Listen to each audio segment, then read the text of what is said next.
আসসালামু আলাইকুম। আমি নাইফুল নাইফ। আজকে আমরা নতুন একটি কোর্স লঞ্চ করতে যাচ্ছি, যেটি হচ্ছে ইলেকট্রনিক ডিভাইসেস অ্যান্ড সার্কিটস। তো আমরা এই ফুল কোর্স জুড়ে কোর্সটিকে 12টি মডিউলে ডিভাইড করেছি। আপনারা কোর্স আউটলাইনটি এখানে দেখতে পাচ্ছেন। প্রত্যেকটি মডিউলের আন্ডারে কিছু টপিক কভার করার ট্রাই করব আমরা। তো আমাদের পেইড কোর্সটি লঞ্চ হয়ে গিয়েছে। আপনারা যারা ইন্টারেস্টেড তারা সেখানে এনরোল করতে পারেন। তো আজকে আমরা মডিউল 1 এবং মডিউল 2 এর ইন ডিটেলস আলোচনা করার ট্রাই করব। তো সবার আগে একটি চিন্তা আমাদের মাথায় আসে যে আমাদের ইউনিভার্সিটি লেভেলে ইলেকট্রনিক ডিভাইস অ্যান্ড সার্কিটস এর যে সিলেবাস, সেখানে আমরা কি কি জিনিস আসলে পড়বো বা কভার করার ট্রাই করব। তো আপনারা যদি একটু দেখেন, তাহলে কোর্স আউটলাইন থেকে আমরা দেখতে পাচ্ছি সেমিকন্ডাক্টর রিলেটেড কিছু টপিক রয়েছে। পিএন জাংশন ডায়োড সম্পর্কে আমরা জানতে পারবো। রেকটিফায়ারে ইন ডিটেলস আমরা আলোচনা করতে গিয়ে হাফ ওয়েভ, ফুল ওয়েভ ব্রিজ রেকটিফায়ার নিয়ে আমরা বেশি আলোচনা করব। এখান থেকে ম্যাথ আসে। এবং আমরা ইন ফিউচার এলইডি ক্লিপিং এবং ক্ল্যাম্পিং সার্কিটস নিয়ে অনেক আলোচনা করব। আমরা ভোল্টেজ স্টেবিলাইজার, কিভাবে আমরা জেনার ডায়োডকে অ্যাজ আ ভোল্টেজ স্টেবিলাইজার হিসেবে ইউজ করতে পারি, এই ব্যাপারগুলো আমরা দেখব। আমরা জেনার ডায়োড রিলেটেড অনেক ম্যাথমেটিক্যাল প্রবলেম সলভ করব, যেগুলো আমাদের মিডে এসে থাকে।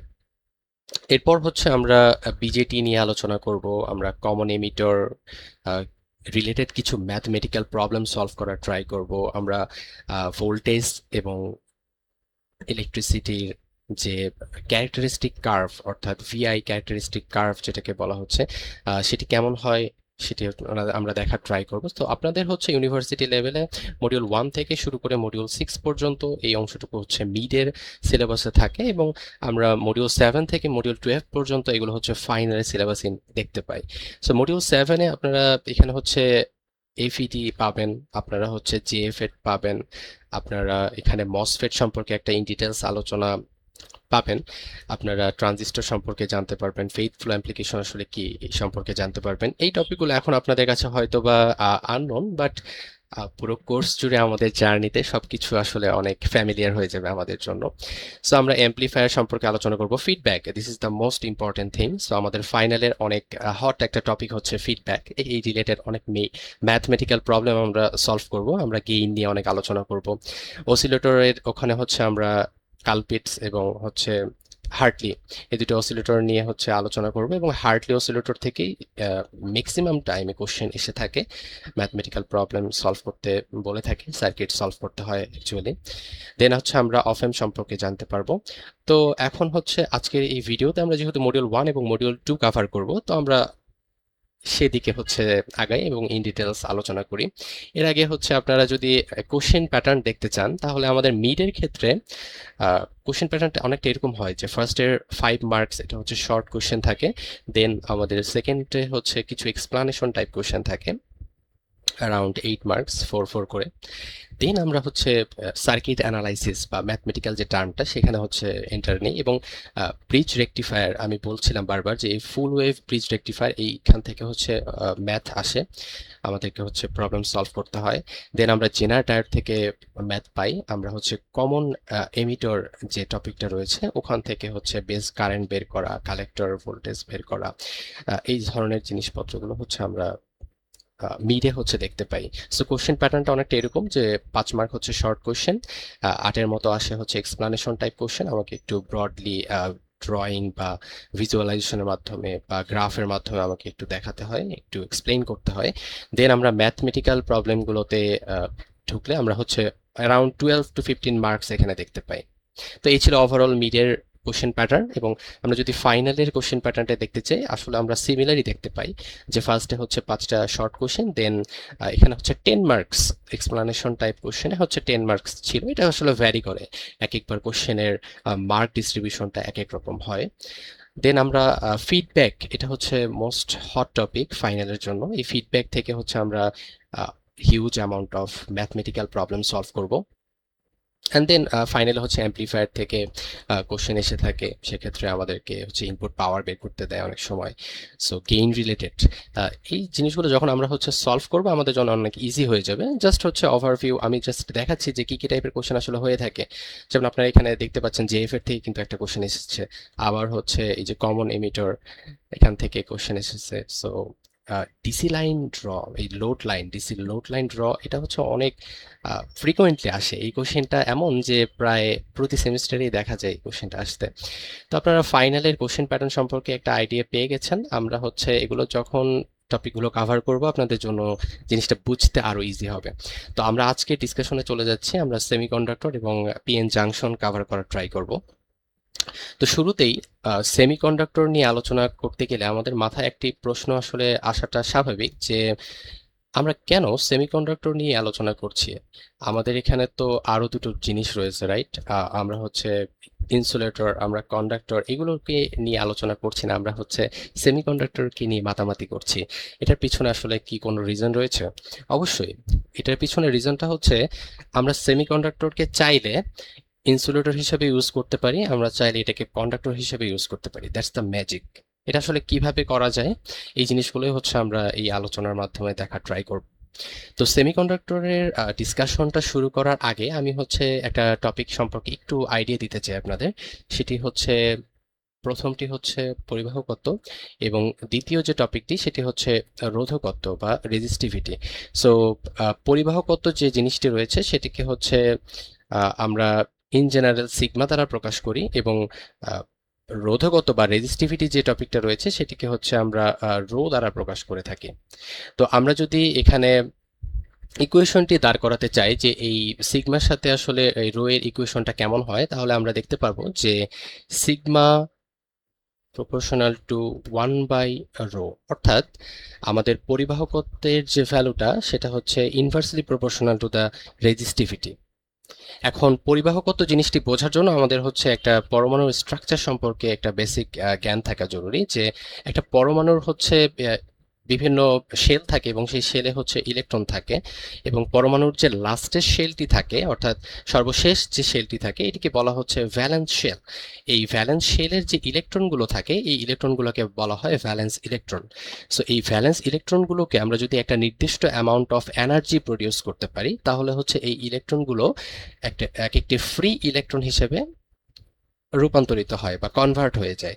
সো এই ফ্রি ইলেকট্রনের ফ্লো এর মাধ্যমে কিন্তু আসলে আমাদের বিদ্যুৎ পরিবহনটা হয়, এটা কিন্তু আমরা জানি। সো ইলেকট্রনের প্রবাহটাই আসলে বিদ্যুৎ প্রবাহ। তার মানে আমরা যদি এখানে বিদ্যুৎ প্রবাহিত করতে চাই আমাদের অবশ্যই ফ্রি ইলেকট্রনের দরকার হবে।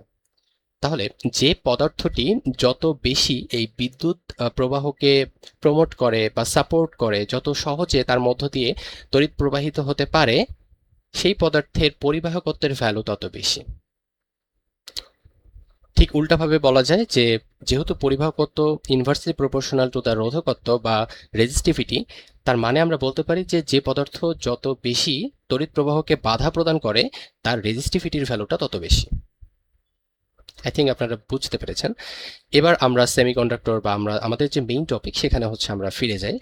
তো সেমিকন্ডাক্টরের প্রপার্টি সম্পর্কে যখন আমরা আলোচনা করব, শুরুতেই হচ্ছে একটা টপিক আসে যে এটার যে রেজিস্টিভিটিটা, এই রেজিস্টিভিটির ভ্যালুটা কন্ডাক্টর এবং ইনসুলেটরের ঠিক মাঝামাঝি।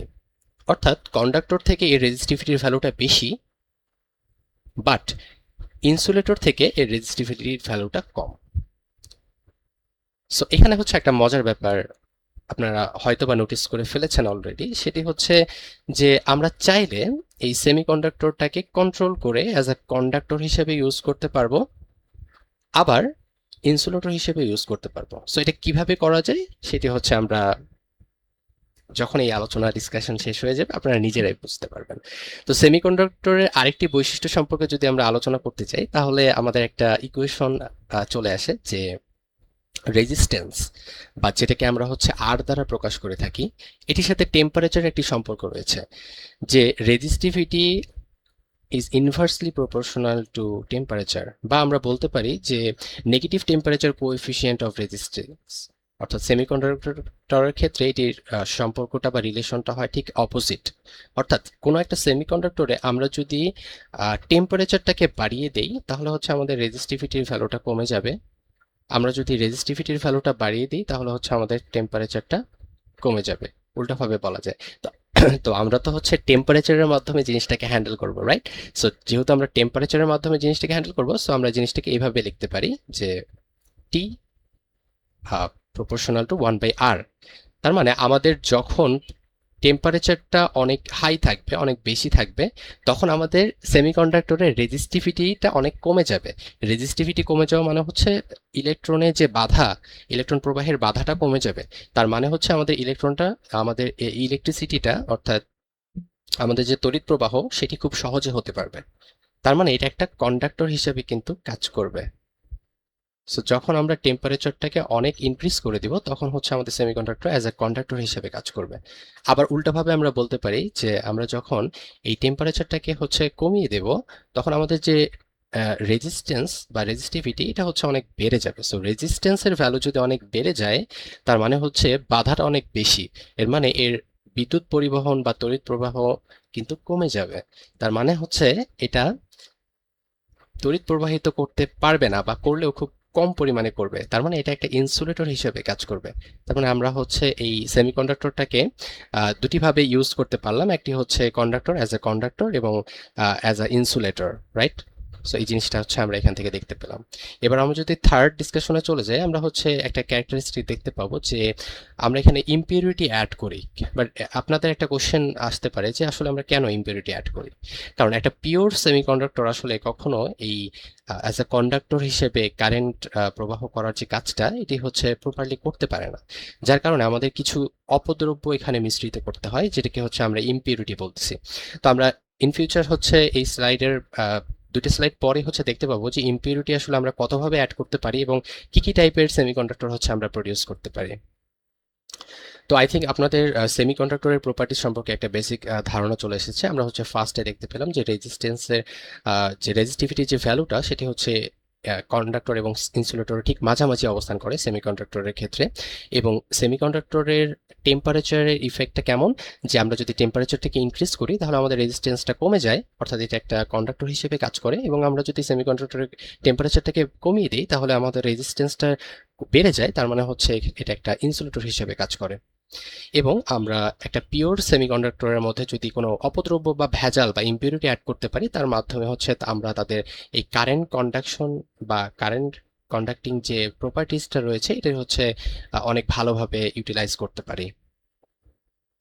আমরা নেক্সট পোর্শনে গিয়ে সেমিকন্ডাক্টরের যে বন্ড স্ট্রাকচার এটা নিয়ে একটু আলোচনা করব।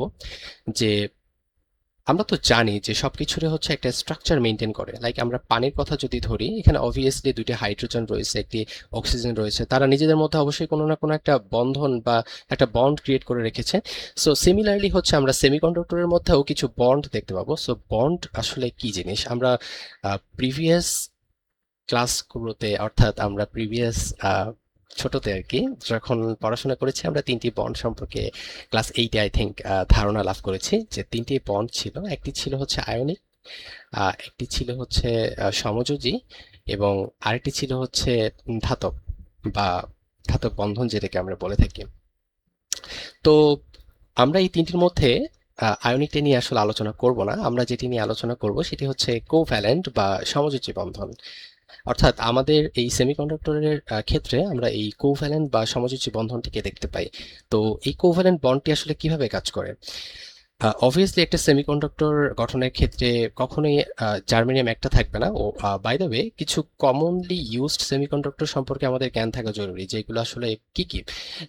কমনলি ইউজড সেমিকন্ডাক্টর হচ্ছে সিলিকন, জার্মেনিয়াম, এই জিনিসগুলোকে আমরা ইউজ করতে পারি। সো সেমিকন্ডাক্টরের ক্ষেত্রে একটা প্যাটার্ন রয়েছে, যে সেমিকন্ডাক্টরের যে লাস্ট শেলটি থাকে অর্থাৎ ভ্যালেন্স শেলটি থাকে, এই শেলে হচ্ছে সবসময় 4টি করে ইলেকট্রন অবস্থান করে। অর্থাৎ আমরা সেমিকন্ডাক্টর, যে কোনো সেমিকন্ডাক্টরের ভ্যালেন্স বা লাস্টের শেলটাতে হচ্ছে 4টি করে ইলেকট্রন দেখতে পাই। তাহলে অবভিয়াসলি সিলিকনের হচ্ছে লাস্টের শেলেও আমরা 4টি ইলেকট্রন দেখতে পাবো, রাইট? তার মানে হচ্ছে সিলিকনের যেহেতু 14টি ইলেকট্রন রয়েছে, তার প্রথম শেলে 2টি, তারপরের শেলে হচ্ছে 10টি, এবং 8টি, এবং লাস্টের যে শেলটি সেই শেলে হচ্ছে 4টি ইলেকট্রন থাকবে। তার মানে হচ্ছে 14টি কাভার করে ফেলবে। এটা হচ্ছে সিলিকনের স্ট্রাকচার। তো সেম ভাবে হচ্ছে জার্মেনিয়ামের স্ট্রাকচার যখন দেখবো আমাদের হচ্ছে এক্সট্রা আরেকটা এরকম শেল চলে আসবে আউটসাইডে, এবং এটার ক্ষেত্রে হচ্ছে লাস্টের শেলটাতে 4টি ইলেকট্রন বিদ্যমান থাকবে। তো আপনাদের মাথায় এখানে একটা কোশ্চেন আসতে পারে যে আমরা যে কার্বন, সো কার্বনের তো আমরা জানি যে 6টি ইলেকট্রন থাকে, রাইট? সো আমরা যদি কার্বনের ফিগারটা ড্র করার ট্রাই করি, তো কার্বনের ক্ষেত্রেও কিন্তু ফার্স্টের যে স্তরটি সেখানে 2টি এবং লাস্টের যে শেলটি এখানে কিন্তু 4টি ইলেকট্রন থাকে। তাহলে আমরা কার্বনকে কেন কমনলি ইউজ করতেছি না অ্যাজ আ সেমিকন্ডাক্টর? কেন আমরা এটিকে ইউজ করতেছি না? এটা হচ্ছে আপনাদের মাথায় একটা কোশ্চেন আসতে পারে। তো এই কোশ্চেনের অ্যান্সারটা হচ্ছে আমরা দেব যখন আমরা এনার্জি ব্যান্ড নিয়ে আলোচনা করব, তখন হচ্ছে আপনাদের এই জিনিসটা আরো ক্লিয়ার হয়ে যাবে। তো আমি এখন যে আলোচনায় ছিলাম যে সমযোজী বন্ধন আসলে কিভাবে গঠিত হয় বা কোভ্যালেন্ট বন্ডস যেটা, এটা হচ্ছে কিভাবে আসলে ফর্ম হয়। এটির ক্ষেত্রে আমাদের শেয়ারিং নামে একটা কনসেপ্ট চলে আসে। অর্থাৎ আমরা জানি যে সেমিকন্ডাক্টর জার্মেনিয়ামে নিজস্ব 4টি ইলেকট্রন রয়েছে। সে এই 4টি হচ্ছে তার নিজস্ব ইলেকট্রন। এই জার্মেনিয়ামটার জন্য এই 4টি হচ্ছে তার নিজস্ব ইলেকট্রন। কিন্তু আমরা জানি যে স্থিতিশীলতা বা স্টেবিলিটি অর্জনের জন্য একটা পরমাণুর লাস্ট শেলে 8টি ইলেকট্রন অ্যাচিভ করাটা ইম্পর্টেন্ট। অর্থাৎ অষ্টক ফিল আপ করার জন্য তার 8টি ইলেকট্রন ধারণ করতে হয়। তাহলে তার নিজস্ব 4টি ইলেকট্রন রয়েছে এবং তার আশেপাশের আরো 4টি জার্মেনিয়ামের সাথে সে যদি বন্ড করে তাহলে সে আরো 4টি ইলেকট্রন কিন্তু পেয়ে যায়। অর্থাৎ এই ক্ষেত্রে এই জার্মেনিয়াম নিজে থেকে তার নিজস্ব 4টি ইলেকট্রন কিন্তু প্রোভাইড করতেছে অলরেডি, এবং আশেপাশ থেকে সে আরো 4টা জার্মেনিয়ামের থেকে 4টি ইলেকট্রন কিন্তু নিচ্ছে, অর্থাৎ শেয়ার করতেছে। সো এখানে একটা মজার ব্যাপার হচ্ছে আশেপাশের যে 4টি ইলেকট্রন রয়েছে তারা নিজেরাও কিন্তু উপকৃত হচ্ছে। অর্থাৎ সে একটা নিজস্ব ইলেকট্রন কন্ট্রিবিউট করতেছে এবং তার পাশের আরেকটি জার্মেনিয়াম থেকে আরেকটি ইলেকট্রন সে নিজের কাজে লাগাচ্ছে। অ্যাজ আ রেজাল্ট 2টি জার্মেনিয়ামই তাদের একটি একটি করে ইলেকট্রন কন্ট্রিবিউট করছে এবং অ্যাট দ্য সেম টাইম দুজনেই উপকৃত হচ্ছে। অর্থাৎ দুজনই শেয়ার করছে এবং দুজনই হচ্ছে লাভবান হচ্ছে। কিভাবে লাভবান হচ্ছে? এখানে আসলে এই জার্মেনিয়ামের চারপাশে অবশ্যই আরো জার্মেনিয়াম থাকবে, লাইক এরকম। এই জার্মেনিয়ামটাও কিন্তু তার একটি ইলেকট্রন শেয়ার করবে, এই জার্মেনিয়াম এখানে একটা থাকবে এবং সেও একটি তার নিজস্ব ইলেকট্রন কিন্তু শেয়ার করবে। সো আপনারা দেখতে পারবেন যে এখানে কিন্তু হচ্ছে এই জার্মেনিয়ামের ক্ষেত্রে তার লাস্ট শেলে 8টি ইলেকট্রন সে অলরেডি অ্যাচিভ করে ফেলেছে, অর্থাৎ অষ্টক ফিল আপ হয়ে গিয়েছে। তার মানে সে নিজস্ব 4টি ইলেকট্রন নিজে কন্ট্রিবিউট করলো এবং আশেপাশের আরো জার্মেনিয়াম থেকে হচ্ছে সে আরো 4টি ইলেকট্রন কিন্তু ধার বা শেয়ার বলে এটাকে, শেয়ার করলো। অর্থাৎ আমরা শেয়ারিং এর মাধ্যমে প্রত্যেকটি জার্মেনিয়ামকেই দেখতে পাচ্ছি যে তারা তাদের লাস্ট শেলে 8টি করে ইলেকট্রন বা অষ্টক ফিল আপ করে ফেলেছে। সো এই ধরনের যে স্ট্রাকচারটা, এই ধরনের যে বন্ড ক্রিয়েশন ফরমেশনটা, এটা কি বলা হচ্ছে কোভ্যালেন্ট বা সমযোজী বন্ধন। অর্থাৎ ইলেকট্রন শেয়ারের মাধ্যমে ও নিজস্ব একটি ইলেকট্রন শেয়ার করেছে এবং তার পাশের জার্মেনিয়াম থেকে একটি ইলেকট্রন কিন্তু নিজের কাজে লাগিয়েছে। আবার অ্যাট দ্য সেম টাইম এই জার্মেনিয়ামের ক্ষেত্রেও সে নিজস্ব একটি ইলেকট্রন দিয়েছে এবং তার পাশের জনের কাছ থেকে একটি ইলেকট্রন কিন্তু সে তার নিজের কাজে লাগাচ্ছে অষ্টক ফিল আপ করার জন্য। সো দুজনেই হচ্ছে শেয়ার করছে ইলেকট্রন এবং দুজনে উপকৃত হচ্ছে, তাদের স্টেবিলিটিটা অর্জন করছে। তো এই ধরনের যে বন্ড সেটাকে বলা হচ্ছে সমযোজী বন্ধন বা কোভ্যালেন্ট বন্ড। সো আমরা সেমিকন্ডাক্টরের ক্ষেত্রে এই কোভ্যালেন্ট বন্ডটাকে হচ্ছে দেখতে পাই। এবং আপনারা একটা জিনিস মনে রাখবেন, সবসময় হচ্ছে এগুলো একটা একটা ক্রিস্টাল ফরম্যাটে থাকে। অর্থাৎ ক্রিস্টাল ওয়ার্ডটার সাথে আমরা এর আগে হচ্ছে অনেকবার শুনেছি এই ওয়ার্ডটা, কিন্তু এই ওয়ার্ডটা আসলে কি মিন করে। ক্রিস্টাল হচ্ছে একটা কঠিন স্ট্রাকচার যেখানে এই জার্মেনিয়াম বলেন, সিলিকন বলেন, এগুলো একটা জ্যামিতিক ফর্ম ক্রিয়েট করে, একটা সুবিন্যস্ত ফর্ম ক্রিয়েট করে, একটা নকশার মতো, একটা প্যাটার্নের মতো ক্রিয়েট করে। সো এই প্যাটার্নটিকে আমরা হচ্ছে বলতেছি ক্রিস্টাল। তো কমনলি ইউজড সেমিকন্ডাক্টর নিয়ে আমরা আলোচনা করেছি যে সিলিকন এবং জার্মেনিয়াম কমনলি ইউজ করা হয়। তাহলে আপনাদের মাথায় হচ্ছে একটা কোশ্চেন কিন্তু থেকে গেল যে কার্বনকে কেন ইউজ করা হয় না। এটার অ্যান্সারটা আমরা দেব জাস্ট 2 মিনিটস। এবার আমরা এনার্জি ব্যান্ড সম্পর্কে একটু আলোচনা করার ট্রাই করব। What is energy band? আমরা একটু আগে কিন্তু দেখলাম যে আমরা হচ্ছে শেল নিয়ে কথা বলেছি, যে আমরা ভ্যালেন্স শেল নিয়ে কথা বলেছি, যে লাস্টের যে স্তরটি এটিকে হচ্ছে ভ্যালেন্স শেল বলা হয়। তো আমরা যদি এই যে শেলগুলো রয়েছে এই শেলগুলোকে জাস্ট এক একটা ব্যান্ড হিসেবে কল্পনা করি, লাইক আমরা জার্মেনিয়ামের ক্ষেত্রে হচ্ছে 4টি এরকম শেল দেখতে পাই। তো আমরা হচ্ছে প্রথম শেলটিকে যদি ফার্স্ট ব্যান্ড, দ্বিতীয় শেলটিকে হচ্ছে সেকেন্ড ব্যান্ড, তৃতীয় শেলটিকে হচ্ছে থার্ড ব্যান্ড, এবং সর্বশেষ 4 নম্বর যে শেলটি রয়েছে সেটিকে হচ্ছে আমরা ভ্যালেন্স শেল না বলে এখানে হচ্ছে ভ্যালেন্স ব্যান্ড হিসেবে কল্পনা করলাম। তো আমরা জানি যে একটা তড়িৎ প্রবাহ বা ঘটাতে চাইলে ইলেকট্রনের ফ্লো ইম্পর্টেন্ট। সো ইলেকট্রনের ফ্লো মানে হচ্ছে আমাকে হচ্ছে ফ্রি ইলেকট্রন লাগবে, রাইট? সো এই ফ্রি ইলেকট্রনটা কোথা থেকে পাই? আমরা সবসময় এই ফ্রি ইলেকট্রনটা ভ্যালেন্স ব্যান্ড থেকে পাই, অর্থাৎ ভ্যালেন্স শেল থেকে পাই।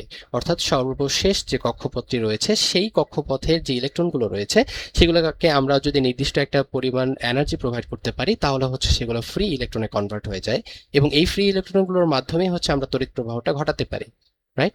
তার মানে এই যে ভ্যালেন্স ব্যান্ডটা রয়েছে, এই ভ্যালেন্স ব্যান্ডে অবভিয়াসলি কিছু ইলেকট্রন কিন্তু অবস্থান নিচ্ছে। আমরা দেখেছিলাম যে সেমিকন্ডাক্টরের ক্ষেত্রে ভ্যালেন্স ব্যান্ডে হচ্ছে 4টি ইলেকট্রন থাকে। সো এই ইলেকট্রনগুলোকে যদি আমরা একটা নির্দিষ্ট অ্যামাউন্ট অফ এনার্জি প্রডিউস করতে পারি বা সাপ্লাই দিতে পারি তাহলে হচ্ছে এগুলো ফ্রি ইলেকট্রনে কনভার্ট হয়ে যায় এবং সেগুলো কন্ডাকশন ব্যান্ডের দিকে মুভ করে। জার্মানিয়ামের ক্ষেত্রে এই নির্দিষ্ট অ্যামাউন্ট অফ এনার্জিটা হচ্ছে 0.7 ইলেকট্রন ভোল্ট, এবং সিলিকনের ক্ষেত্রে এই এনার্জিটা হচ্ছে 1.1 ইলেকট্রন ভোল্ট। অর্থাৎ আমরা যদি এই নির্দিষ্ট পরিমাণ এনার্জিটা দিতে পারি সিলিকনের ক্ষেত্রে এবং জার্মানিয়ামের ক্ষেত্রে এই নির্দিষ্ট পরিমাণ অ্যামাউন্টের এনার্জিটা যদি আমি সাপ্লাই করতে পারি তাহলে তাদের ভ্যালেন্স ব্যান্ড থেকে যে ইলেকট্রনগুলো রয়েছে এগুলো কন্ডাকশন ব্যান্ডে মুভ করবে, অর্থাৎ আমরা এখানে ফ্রি ইলেকট্রন পেয়ে যাব। So that's the concept. So এবার আমরা এই কার্বনকে কেন আমরা হচ্ছে কমনলি ইউজ করি না অ্যাজ এ সেমিকন্ডাক্টর, এই কোশ্চেনটার অ্যান্সার আমরা দেওয়ার ট্রাই করি। চলেন আমরা কার্বনের স্ট্রাকচারটা একটু এখানে ড্র করার ট্রাই করি। যে কার্বনের আমরা জানি যে দুটি হচ্ছে শেল থাকে, ফার্স্টের যে শেলটি সেটাতে দুটি ইলেকট্রন এবং লাস্টের যে শেলটি সেটাতে হচ্ছে 4টি ইলেকট্রন থাকে, রাইট? এটি হচ্ছে কার্বনের স্ট্রাকচার, এবং আমরা একটু সিলিকনের স্ট্রাকচারটাও এখানে ড্র করি তাহলে হচ্ছে আমরা ক্লিয়ারলি বুঝতে পারবো যে আসলে আমাদের প্রবলেমটি কোথায়, কেন আসলে আমরা কার্বনটাকে ইউজ করতেছি না অ্যাজ এ সেমিকন্ডাক্টর। সিলিকনের ক্ষেত্রে আমরা জানি 14টি ইলেকট্রন থাকে। সো প্রথম শেলে হচ্ছে 2টি এবং পরবর্তী শেলটাতে হচ্ছে আমরা 8টি করে ইলেকট্রন দেখতে পাই, তাই তো? এবং লাস্টের যে শেলটি রয়েছে এটাতে হচ্ছে আমরা 4টি ইলেকট্রন দেখতে পাই। তো আমরা একটু একটু যদি ফোকাস দিই, আমরা জানি যে মাঝখানে একটা নিউক্লিয়াস থাকে প্রতিটি পরমাণুর ক্ষেত্রে। তো কার্বনের ক্ষেত্রে 2টি শেল থাকায় এর যে নিউক্লিয়াস সেটি থেকে এর যে লাস্ট শেলের ইলেকট্রন এটির দূরত্বটা কিন্তু তুলনামূলকভাবে কম হয় কম্পেয়ার টু সিলিকন, কারণ সিলিকনের একটি এক্সট্রা স্তর বা শেল কিন্তু থাকে। তার মানে অবভিয়াসলি এখানে ওর নিউক্লিয়াস থেকে এর লাস্ট শেলের যে ইলেকট্রন এটার ডিস্টেন্সটা কিন্তু বেশি হবে, কারণ কার্বনের ক্ষেত্রে মাত্র 2টি শেল ছিল। তার মানে তার লাস্ট শেলের ইলেকট্রন থেকে তার নিউক্লিয়াসের দূরত্বটা তুলনামূলক কম। কিন্তু সিলিকনের ক্ষেত্রে শেল সংখ্যা বেশি হওয়ায় এর লাস্ট শেলের ইলেকট্রনটা কিন্তু নিউক্লিয়াস থেকে বেশ খানিকটা দূরে সরে গিয়েছে। তারপরে আমরা জানি যে নিউক্লিয়াস কিন্তু ইলেকট্রনগুলোকে একটা অ্যাট্রাক্ট করে, একটা আকর্ষণ বল থাকে। সো যত ডিস্টেন্স কম হবে আমাদের এই আকর্ষণটা কিন্তু তত দৃঢ় হবে। তার মানে এই কার্বনের এই ইলেকট্রনটাকে যদি আমরা ফ্রি করতে চাই আমাদের কিন্তু অনেক huge amount of energy supply করতে হবে, এনার্জি প্রডিউস করতে হবে এই ইলেকট্রনটাকে যদি আমরা ফ্রি ইলেকট্রনে কনভার্ট করতে চাই। কারণ হচ্ছে এই নিউক্লিয়াস থেকে এই ইলেকট্রনের ডিস্টেন্সটা কম, নিউক্লিয়াসটা খুব দৃঢ়ভাবে ওকে অ্যাট্রাক্ট করে রয়েছে, অনেক আকর্ষণ করছে, অনেক বেশি শক্তি দ্বারা আকর্ষণ করছে। সো আমরা যদি এই আকর্ষণ থেকে ওকে মুক্ত করতে চাই আমাকে একটা huge amount of energy produce করতে হবে। কিন্তু সিলিকনের ক্ষেত্রে যেহেতু নিউক্লিয়াস থেকে এই ইলেকট্রনের ডিস্টেন্সটা বেশি থাকে, সো ডিস্টেন্স যত বেশি হয় আকর্ষণটা তত কমে আসে, যার ফলে এই সিলিকনের এই ইলেকট্রনটাকে আমরা ফ্রি ইলেকট্রনে কনভার্ট করতে আমাদের অত বেশি এনার্জি দিতে হবে না কম্পেয়ার টু কার্বন। আমরা একটা মিনিমাল লেভেলে এনার্জি প্রডিউস করতে পারলেই এই যে ইলেকট্রনটা সিলিকনের ইলেকট্রনটা এটাকে আমরা হচ্ছে ফ্রি ইলেকট্রনে কনভার্ট করতে পারবো। সো দ্যাটস ওয়াই আমরা তো অবশ্যই চাবো যে আমাদের ইফিসিয়েন্সিটা হচ্ছে বাড়াতে। আমরা যদি সিলিকনকে একটু কম এনার্জি দিয়েই হচ্ছে ওর ইলেকট্রনগুলোকে ফ্রি করতে পারি তাহলে আমরা কেন আসলে কার্বনকে নিব, right? So that's the thing. এবং আপনারা একটা মজার ব্যাপার কিন্তু এখানে খেয়াল করতে পারেন যে জার্মেনিয়ামের যে এনার্জিটা দরকার হয় ওর ইলেকট্রনকে ফ্রি করতে সেটার থেকে কিন্তু সিলিকনের এনার্জিটা একটু বেশি দরকার হয়। এটা কেন?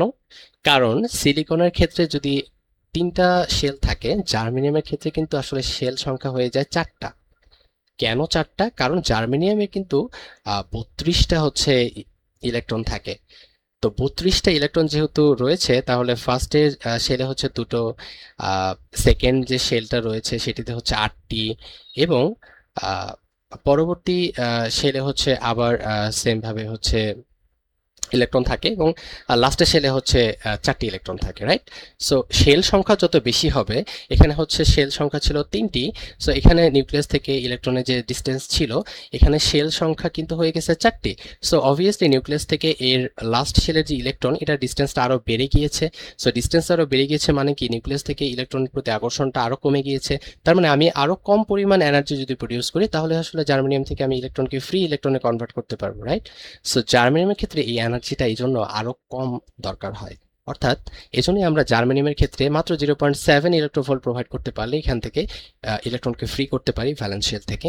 কিন্তু সিলিকনের ক্ষেত্রে এই এনার্জিটা একটু বেশি লাগে 1.1, এবং কার্বনের ক্ষেত্রে এই এনার্জিটা আরো বেশি লাগে।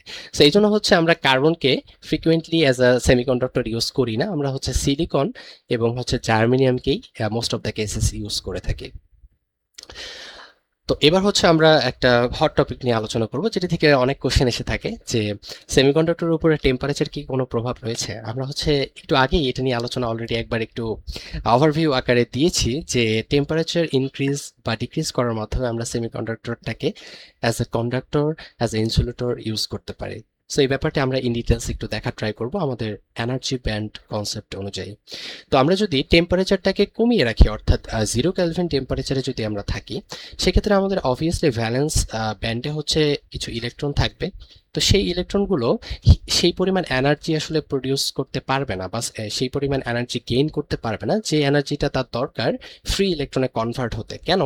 এই বেসিক জিনিসটা হচ্ছে আপনারা একটা এক্সাম্পলের মাধ্যমে বুঝতে পারেন যে আমাদের যে পদার্থ থাকে, কথার কথা সাপোজ এখানে হচ্ছে পানি রয়েছে, রাইট? এখানে হচ্ছে পানির একটা লেয়ার রয়েছে।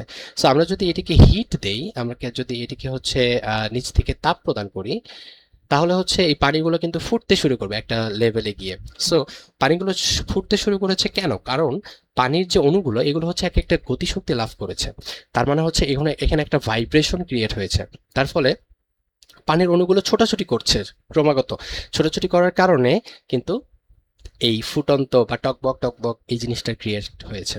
সো সেম ভাবে আমরা যখন টেম্পারেচারটাকে কমিয়ে রাখি, তখন কিন্তু অ্যাকচুয়ালি পানিটা ফুটতে শুরু করে না, অর্থাৎ পানির অণুগুলো কিন্তু গতিশক্তি লাভ করে না, সে কিন্তু স্থির অবস্থায় থাকে। তো যখন লোয়ার টেম্পারেচার থাকে, তখন আসলে এই ভাইব্রেশনটা ক্রিয়েট হয় না। অ্যাজ আ রেজাল্ট এই ইলেকট্রনগুলো সেই অ্যামাউন্ট অফ এনার্জি গেইন করতে পারে না, যে এনার্জিটা তার দরকার হয় ফ্রি ইলেকট্রনে কনভার্ট হয়ে এই কন্ডাকশন ব্যান্ডে যাওয়ার জন্য। অ্যাজ আ রেজাল্ট আমরা যদি টেম্পারেচারটাকে 0 কেলভিনে রাখি, তখন আসলে আমরা কন্ডাকশন ব্যান্ডে তেমন কোনো ফ্রি ইলেকট্রনকেই দেখতে পাই না। কিন্তু আমরা যদি টেম্পারেচারটাকে ইনক্রিজ করে দিই, অর্থাৎ কেস টুতে আমরা টেম্পারেচারটাকে 0 কেলভিন থেকে বেশি করে দিয়েছি, রাইট? সো টেম্পারেচারটা যখন ইনক্রিজ করে দিই, তখন আমাদের এই ভাইব্রেশনটা ক্রিয়েট হয়, অর্থাৎ অণুগুলো একটা শক্তি লাভ করে। এই শক্তি লাভ করলে সে নির্দিষ্ট পরিমাণ যে অ্যামাউন্ট অফ এনার্জিটা দরকার ছিল তার ফ্রি ইলেকট্রনে কনভার্ট হতে, সেই এনার্জিটা সে যখন পেয়ে যায়, তখন সে এই ভ্যালেন্স ব্যান্ড থেকে কন্ডাকশন ব্যান্ডের দিকে মুভ করে, অর্থাৎ এটা একটা ফ্রি ইলেকট্রনে কনভার্ট হয়ে যায়।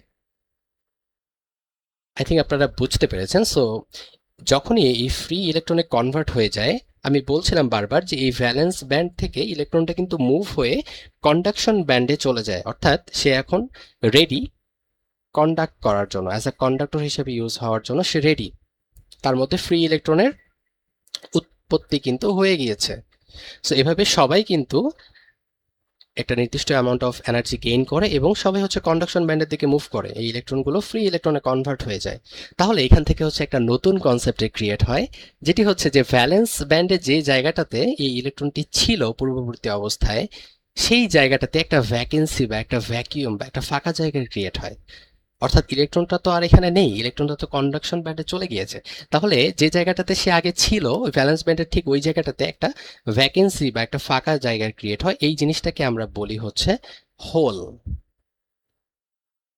সো একটা মজার ব্যাপার হচ্ছে যে শুধু ইলেকট্রনের মাধ্যমেই যে ইলেকট্রনের ফ্লোয়ের মাধ্যমেই যে তড়িৎ প্রবাহ হয় এমন না, হোলের মাধ্যমে ওইটি হওয়া পসিবল। তো সেই জিনিসটা আমরা হচ্ছে এখন দেখবো যে হোল কারেন্ট আসলে এই ব্যাপারটা কিভাবে কাজ করে। আমরা মাত্রই একটি জিনিস সম্পর্কে আলোচনা করেছি যে যখন আমরা একটা নির্দিষ্ট টেম্পারেচার ইনক্রিজের ফলে একটা নির্দিষ্ট অ্যামাউন্ট অফ এনার্জি প্রডিউস করতে পারি, সাপ্লাই দিতে পারি এই ভ্যালেন্স ইলেকট্রনগুলোকে, তখন হচ্ছে সেগুলো মুভ করে কন্ডাকশন ব্যান্ডের দিকে, অর্থাৎ সেগুলো ফ্রি ইলেকট্রনে কনভার্ট হয়ে যায়, রাইট? এবং এই জায়গাটাতে একটা ভ্যাকিউম বা ফাঁকা জায়গা ক্রিয়েট হয়, যেটিকে আমরা হোল বলছিলাম। তো আমরা তো একটা নেচার সম্পর্কে জানি যে আসলে প্রকৃতি কখনো ফাঁকা বা শূন্য স্থান পছন্দ করে না, রাইট? লাইক আপনারা এখন একটা সেমিস্টারে পড়াশোনা করছেন, আপনারা নেক্সট সেমিস্টারে কিন্তু আহ, পরের সেমিস্টারে চলে যাবেন অলরেডি, বাট আপনাদের এখনকার যে সেমিস্টারটা, এই সেমিস্টারটা কি ফাঁকা থাকবে বা এই ক্লাসরুমগুলো কি ফাঁকা থাকবে? কথা হচ্ছে না। জুনিয়র যারা আছে তারা হচ্ছে আপনাদের এই সেকশনটা বা আপনাদের এই সেমিস্টারটা কিন্তু ফিল আপ করে দিবে। তার মানে হচ্ছে কোনো ফাঁকা জায়গায় কিন্তু কখনো ফাঁকা থাকে না, এগুলো কিন্তু ফিল আপ হয়ে যায়। তো সেম ভাবে এই ভ্যালেন্স ব্যান্ডে কিন্তু 4টা ইলেকট্রন ছিল। সো প্রথম ইলেকট্রনটা যখন ফ্রি ইলেকট্রনে কনভার্ট হয়ে গেল, কন্ডাকশন ব্যান্ডে চলে গেল, তখন এই যে ফাঁকা জায়গাটা ক্রিয়েট হলো, এই ফাঁকা জায়গাটা ফিল আপ করার জন্য এখান থেকে এই ভ্যালেন্স ব্যান্ডের অন্য পাশের যে একটা ইলেকট্রন ছিল সে কিন্তু এইদিকে মুভ করবে এবং সে চাবে এই ফাঁকা জায়গাটা গিয়ে আমি ফিল আপ করে দিই। ওকে, সো এম পজিশন থেকে এই ইলেকট্রনটা এসে হচ্ছে এল পজিশনে এই ভ্যাকিউমটা ফিল আপ করে দিল। তাহলে এম পজিশনে তো আর ইলেকট্রনটি নেই, সেটা তো এখন এল পজিশনে চলে এসেছে, তাহলে এম পজিশনে একটা ভ্যাকেন্সি ক্রিয়েট হবে, একটা হোলের ক্রিয়েট হবে, রাইট? সেম ভাবে এন পজিশনের যে ইলেকট্রনটা সে আবার চাবে যে এই ভ্যাকিউমটা বা ভ্যাকেন্সিটা বা ফাঁকা জায়গাটা সে ফিল আপ করতে চাবে। তার ফলে সে এন এর যে ইলেকট্রনটি, এন পজিশনের ইলেকট্রনটি আবার এম পজিশনের দিকে মুভ করবে এবং এই ভ্যাকিউম বা এই হোলটা ফিল আপ করে ফেলবে। অ্যাজ আ রেজাল্ট এন পজিশনে আবার একটা হোলের ক্রিয়েট হবে। আবার সিমিলারলি পি পজিশনের ইলেকট্রনটা এন কে ফিল আপ করার জন্য এদিকে চলে আসলে ফাইনালি আমরা পি পজিশনে একটা হোলকে দেখতে পাবো। সেখানে কি একটা মজার ব্যাপার আপনারা খেয়াল করেছেন যে ইলেকট্রনের যে মুভমেন্টটা সেটা কিন্তু হচ্ছে পি থেকে এন, এন থেকে এম, এম থেকে এল, রাইট? ইলেকট্রনগুলো কিন্তু ক্রমাগত এভাবে ডানে সরে আসতেছে এবং এই হোলগুলোকে ফিল আপ করছে। কিন্তু হোলের যে মুভমেন্টটা সেটি কিন্তু আপনারা দেখতে পাচ্ছেন, ফার্স্টে এল এ ছিল, দেন হোলটা হচ্ছে চলে আসছে এম এ, দেন এম থেকে হোলটা চলে আসছে এন এ, এবং অ্যাট লাস্ট আমরা হোলটাকে কিন্তু পিতে দেখতে পাচ্ছি। তার মানে ইলেকট্রনের প্রবাহটা যেদিকে হচ্ছে, আপনারা একটু খেয়াল করলে দেখতে পারবেন যে হোলের প্রবাহটা কিন্তু ঠিক তার অপোজিট দিকে হচ্ছে। So that's the magical thing, সে ইলেকট্রনের প্রবাহটা যেদিকে হয়, হোলের প্রবাহটা হয় ঠিক তার অপোজিট দিকে। সো এই ব্যাপারটা আমরা ইন্ট্রিনসিক সেমিকন্ডাক্টরে আরো ভালোভাবে দেখতে পাবো। সো আমরা এখানে হচ্ছে সার্কিট থেকে দেখতে পাচ্ছি যে ইলেকট্রনের প্রবাহটা হচ্ছে এদিকে, কিন্তু হোলের প্রবাহটা হচ্ছে ঠিক তার অপোজিট দিকে, right? So that's the thing. এবার আপনারা এখানে হচ্ছে একটা ওয়ার্ড দেখতে পাচ্ছেন যেটা হচ্ছে ইন্ট্রিনসিক। সো এই ওয়ার্ডটার সাথে হয়তো আপনারা পরিচিত নয়। ইন্ট্রিনসিক মিন হচ্ছে পিওর, অর্থাৎ যখন একটা সেমিকন্ডাক্টর, সেটা হোক সিলিকন হোক জার্মেনিয়াম, একটা একটা সেমিকন্ডাক্টরের মধ্যে যখন সেই পদার্থটা ছাড়া অন্য কোনো পদার্থ থাকবে না, অর্থাৎ অপদ্রব্য থাকবে না, অন্য কোনো সাবস্টেন্স থাকবে না, পিওরলি সেই পদার্থটাই শুধু বিরাজ করবে, তখন হচ্ছে আমরা এটাকে বলি ইন্ট্রিনসিক। অর্থাৎ যদি সেটা সিলিকনের হয় তখন ইন্ট্রিনসিক সিলিকনের সেমিকন্ডাক্টর, আর যদি সেটা জার্মেনিয়ামের হয় তাহলে হচ্ছে পিওরলি জার্মেনিয়াম, অর্থাৎ জার্মেনিয়ামের একটা ইন্ট্রিনসিক সেমিকন্ডাক্টর আমি বলতে পারি, রাইট? সো আপনাদের মাথায় অবভিয়াসলি চলে আসতেছে যে আমরা তাহলে অপদ্রব্য যদি মিশ্রিত করি, অর্থাৎ যদি এখানে সিলিকন যদি হয় সেমিকন্ডাক্টরটা, তাহলে সিলিকন ছাড়াও যদি অন্য সাবস্টেন্স চলে আসে, তখন আসলে আমরা এটাকে কি বলবো? তখন এটিকে আমরা বলবো এক্সট্রিনসিক সেমিকন্ডাক্টর। এবং এই এক্সট্রিনসিক সেমিকন্ডাক্টরের কনসেপ্টটা অনেক জরুরি। কেন? কারণ আমরা ইমপিউরিটি বা ভেজাল বা অপদ্রব্য মিশ্রিত করি এই সেমিকন্ডাক্টরের মধ্যে। এটার পিছনে একটা রিজন আছে যে আমরা আসলে কেন পিওর একটা জিনিসকে কেন আমরা হচ্ছে ভেজাল বা অপদ্রব্য মিশ্রিত করব। কারণ হচ্ছে একটা পিওর সেমিকন্ডাক্টর আসলে কারেন্টের যে ফ্লো বা ইলেকট্রনের ফ্লো বলতে পারেন বা যে হোলের ফ্লো বলতে পারেন, এটা ঠিকমতো করতে পারে না। অর্থাৎ আমরা যদি এটাকে হচ্ছে ইলেকট্রনের ফ্লো বা হোলের ফ্লো ঠিকমতো ঘটাতে চাই, আমরা যদি কারেন্টের ফ্লোটা পেতে চাই, তাহলে আমাদেরকে এখানে এই সেমিকন্ডাক্টরগুলোর মধ্যে কিছু অপদ্রব্য মিশ্রিত করতে হয়। তো এই যে আহ, অপদ্রব্য বা ভেজাল মিশ্রণের যে প্রসেস, সেই প্রসেস বা মেথডটাকে বলা হচ্ছে ডোপিং।